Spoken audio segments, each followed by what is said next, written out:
கர்த்தருடைய பரிசுத்த நாமம் மகிமைப்படுவதாக. இந்த நாள் இந்த காலை வேளையிலே கர்த்தர் நம்மை அவர்கள் பலப்படுத்தும்படியாக நமக்கு தருகிற வார்த்தை லூக்கா எழுதின சுவிசேஷம் அதனுடைய 15வது அதிகாரம் அதனுடைய 31வது வசனம். அதற்கு தகப்பன், மகனே, நீ எப்போதும் என்னோடு இருக்கிறாய், எனக்குள்ளதெல்லாம் உன்னுடையதாக இருக்கிறது. கர்த்தருடைய பரிசுத்த நாமம் மகிமைப்படுவதாக. இந்த வசனத்தை கொண்டுதான் தேவன் தேவஜனங்களாகிய நம்மை இன்று அவர்கள் பலப்படுத்துகிறார். தேவ பிள்ளைகளாகிய நாம் அறிந்து கொள்ள வேண்டும் என்று கர்த்தர் கற்றுத்தருகிற ஒரு பிரதானமான காரியம் என்ன தெரியுமா? வெள்ளியும் பொன்னும் என்னுடையது, பூமியும் அது நிறைவும் என்னுடையது. அப்படி சொன்ன சர்வ வல்லமையுள்ள தேவன் தான் நம்மை அவருடைய பிள்ளைகளாய் மாற்றியிருக்கிறார். நம்மை அவருடைய பிள்ளைகளாய் அவர் தெரிந்து கொண்டார். நாம நம்மை அவருடைய பிள்ளைகள் என்று சொல்லவில்லை. உயரத்திலிருந்து அவர் தம்முடைய கரத்தை நீட்டி உளையான சேற்றிலே, பாவத்திலே, மரணத்திற்கு ஏதுவாக இருந்த நம்மை அவர் தம்முடைய ஜீவனை கொடுத்து தம்முடைய இரத்தத்தினால் நம்மை பாவமர கழுவி நம்மை அவருடைய பிள்ளைகளாய் அவர் ஏற்றுக்கொண்டார்.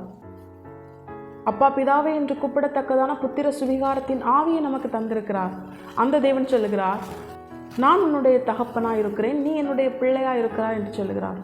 வேதம் தெளிவாய் சொல்லுகிறது, நாம் பிள்ளைகளானால் சுதந்திரருமாமே. தேவ பிள்ளைகளாகிய நம்முடைய தேவன், நம்முடைய தகப்பன் சர்வவல்லமையுள்ள தேவன். அவர் ஐஸ்வர்ய சம்பனராய் இருக்கிறார். அவரால் செய்யக்கூடாத அதிசயமான காரியம் ஒன்றுமில்லை. தேவ பிள்ளைகளாகி நாம் இதை உணராததுனால தான் நமக்குள்ள அநேக நேரங்களில் சோர்வு ஏற்படுகிறது. சின்ன சின்ன காரியத்திற்கும் நாம் சோர்ந்து போகிறோம். அது மாத்திரமல்ல, இந்த வசனங்களை நாம் தியானிக்கும் பொழுது, இப்படிப்பட்ட காரியங்களெல்லாம் நாம் கேட்கும் பொழுது நமக்குள் எழும்புகிற ஒரு பிரதானமான கேள்வி என்ன தெரியுமா? இவ்வளவு பெரிய சர்வ வல்லமையுள்ள தேவன் நம்முடைய தகப்பனாக இருக்கும் பொழுது, நம்மை அவருடைய பிள்ளைகளாக ஏற்றுக்கொண்ட பிற்பாடும் ஏன் நம்முடைய வாழ்க்கையில் குறைவுகள் ஏற்படுகிறது? ஏன் இவ்வளவு நெருக்கம்? ஏன் இவ்வளவு இல்லாமை? ஏன் இவ்வளவு தேவைகள்? எல்லா காரியங்களுக்கும் நான் அலைந்து திரிகிற அப்படிப்பட்ட ஒரு நிலை. இப்படிப்பட்ட சில கேள்விகள் நம்முடைய இருதயத்தில் இந்த வசனங்களை தியானிக்கும் பொழுது நிச்சயமாக எழும்பும். அதற்கான பதிலைத்தான் தேவ பிள்ளைகளாகிய நமக்கு இந்த நாளிலே கர்த்தர் இந்த வசனங்களை கொண்டு தர விரும்புகிறார். தேவன் மனம் மாற மனிதன் அல்ல. அவர் பொய் சொல்ல மனுபுத்திரனும் அல்ல. அவர் சொல்லியும் செய்யாதிருப்பாரோ, வசனித்தும் நிறைவேற்றாதிருப்பாரோ. தேவன் நம்மை அவருடைய பிள்ளைகளாகத்தான் ஏற்றுக்கொண்டிருக்கிறார். அவர் சர்வ வல்லமையுள்ள தேவன். அவரால் நம்முடைய வாழ்க்கையில் உள்ள எல்லா காரியங்களும், எல்லா தேவைகளையும் அவர் நினைத்தால் ஒரு நொடியிலே சகலத்தையும் நிறைவாய், திருப்தியாய் நம்முடைய வாழ்க்கையை மாற்ற அவரால் கூடும். அது அவருக்கு ஒரு அற்ப காரியம். எந்த இடத்திலே யோசபாத்தும் யோராமும் ஏதோமின் ராஜாவும் சோர்ந்து தளர்ந்து தண்ணீரற்ற நிலையிலே அவர்கள் வாழ்க்கை முடிந்து விடுமோ என்ற சூழ்நிலையில் இருந்தார்களோ, அந்த ஏதோம் வழியாகவே தண்ணீரை வரவழைக்க நம்முடைய தேவனால் கூடும். எந்த காரியம் அவர்களுடைய வாழ்க்கையை முடித்துவிடும் என்று நினைத்தார்களோ, அந்த காரியத்தை எதிர்பாராத சூழ்நிலையிலும், கிடைக்க வாய்ப்பே இல்லாத சூழ்நிலையிலும் அதை கொடுக்க தேவனால் கூடும். அது கர்த்தருடைய பார்வையில் அற்ப காரியம் என்று எலிசா சொல்லுகிறார்.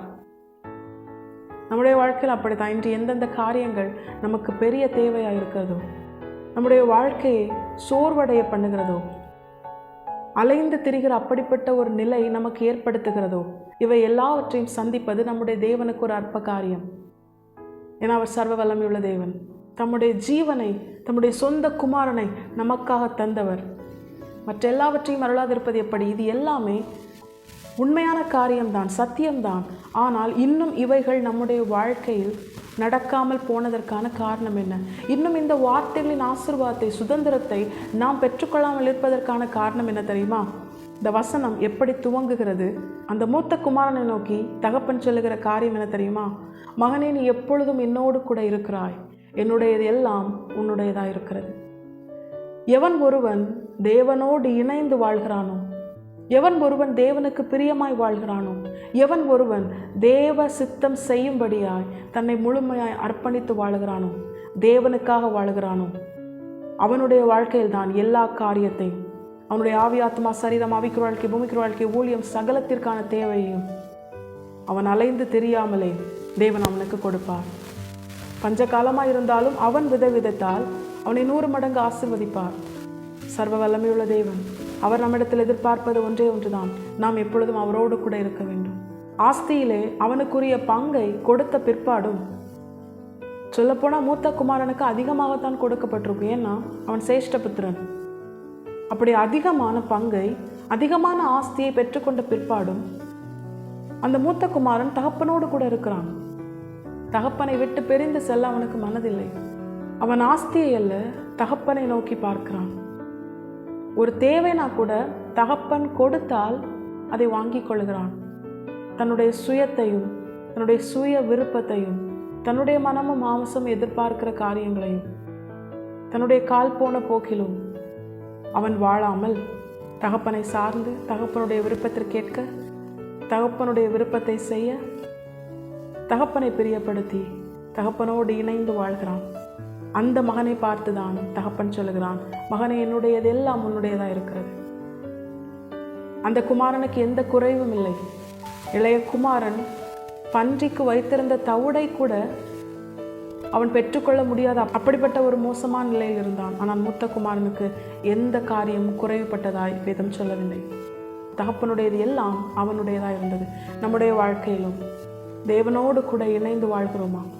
என்னுடைய தேவை சந்திக்கப்பட வேண்டும் என்று நான் தேவனோடு இணைந்து வாழ்கிற அப்படிப்பட்ட ஒரு வாழ்க்கை அல்ல தேவன் விரும்புவது. தேவன் எதிர்பார்ப்பது என்ன தெரியுமா? நான் என் பிள்ளைக்கு எல்லாவற்றையும் திருப்தியாய் கொடுத்தாலும் அவன் நான் கொடுத்தவைகளை அல்ல, என்னை நோக்கி பார்ப்பான். ஆசீர்வாதத்தை அல்ல, என்னை நோக்கி எனக்கு பிரியமானதை செய்வான். நான் அவனை திருப்தியாய் ஆசீர்வதித்த பிற்பாடு என்னை விட்டு விலகிச் செல்கிறவனாய் அல்ல, என்னுடைய சித்தம் செய்ய எனக்காக செயல்பட அவன் தன்னை அர்ப்பணிப்பான். இப்படிப்பட்ட ஒரு எண்ணங்களை தான், இப்படிப்பட்ட எதிர்பார்ப்பை தான் தேவன் நம்மிடத்தில் வைத்திருக்கிறார். நாமும் நம்முடைய வாழ்க்கையில் நம்முடைய குறைவுகளை எல்லாம் நிறைவாக்குவது தேவனுக்கு ஒரு அற்ப காரியம் என்பதை உணர்ந்து நன்மைகளை நோக்கி செல்லாமல் நன்மையும் கிருபையும் என்னை தொடரும், நான் கர்த்தருடைய வீட்டில் நீடித்த நாட்களால் நிலைத்திருப்பேன் என்று சொல்லி தேவனுடைய இருதயத்திற்கு ஏற்றவனாகிய தாவீது பாடினது போல நாமும் நம்முடைய வாழ்க்கையில் தேவனை நோக்கி தேவனுக்கு பிரியமாய் என்னுடைய எல்லா தேவைகளையும் சகலத்தையும் திருப்தியாய் தருவது கர்த்தருக்கு அற்ப காரியம். ஏன்னா பூமியும் அது நிறைவும் தன்னுடையதாய் பெற்றுக்கொண்டிருக்கிற சர்வ வல்லமையுள்ள தேவன் என்னுடைய தகப்பனாய் இருக்கிறார். அவர் என்னை அவருடைய பிள்ளையாய் தெரிந்து கொண்டிருக்கிறார். நான் அவருடைய சுதந்திரவாளியாய் இருக்கிறேன். நிச்சயமாக என்னுடைய தேவைகள் சகலவற்றையும் அவர் திருப்தியாய் ஆசீர்வதித்து என்னை நன்மையாய் நடத்துவார். அது அவருடைய பார்வையில் அற்ப காரியம். அது அவரால் செய்ய முடியும். அவர் நினைத்தால் ஒரு நொடியில் கூட அதை செய்ய முடியும். ஆனால் என்னுடைய தேவன் என்னிடத்தில் எதிர்பார்ப்பது நான் நன்மையை அல்ல, என்னுடைய வாழ்க்கையில் பிரதானமான நன்மை, என் ஜீவனை காட்டிலும் பெரிய நன்மை என்னுடைய தேவன் மட்டுமே என்று சொல்லி தேவனை சார்ந்து தேவனை நோக்கி பார்த்து தேவனுக்கு பிரியமாய் வாழ, தேவனுக்காக வாழ, தேவனுடைய சித்தம் செய்ய வாழ நாம் நம்மை முழுமையாய் கர்த்தருடைய பாதத்தில் அர்ப்பணிக்கும் பொழுது, தேவனுடைய எதிர்பார்ப்பை நாம் நிறைவேற்றும் பொழுது, தேவனோடு கூட இணைந்து வாழும் பொழுது, அவருக்கு பிரியமான அவருடைய பிள்ளையாய் அவரோடு கூட இணைந்து வாழ நாம் நம்மை முழு இருதயத்தோடு முழு ஆத்மாவோடு முழு பலத்தோடு அர்ப்பணிக்கும் பொழுது நம்முடைய எல்லாவற்றையும் கர்த்தர் பொறுப்படுத்திக் கொள்வார். அவர் நம்மை கைவிடவே மாட்டார். நம்முடைய குறைவை எல்லாம் கிறிஸ்து இயேசுவுக்குள்ளே மகிமையிலே நிறைவாக்கி நன்மையான எந்த ஈவும் பூரணமான எந்த வரமும் நம்முடைய வாழ்க்கையில் பரத்திலிருந்து தேவனுடைய கரத்திலிருந்து அவரால் கொடுக்கப்படுகிற ஆசீர்வாதமாய், வேதனை இல்லாத ஐஸ்வர்யத்தை தருகிற ஆசீர்வாதமாய் தேவன் நம்முடைய வாழ்க்கையில் நம்மை திருப்தியாக்கி நம்மை ஆசீர்வதித்து நம்மை மற்றவர்களுக்கும் ஆசீர்வாதமாக மாற்றுவது அதிக நிச்சயம். கர்த்தர் இந்த வசனத்தை கேட்டு நம் அனைவரையும் ஆசீர்வதித்து வழிநடத்துவாராக. கர்த்தருடைய பரிசுத்த நாமம் மட்டுமே மகிமைப்படுவதாக. மரணாதா, இயேசு வருகிறார். ஆயத்தமும் ஆயத்தப்படுத்துவோம். ஆமென்.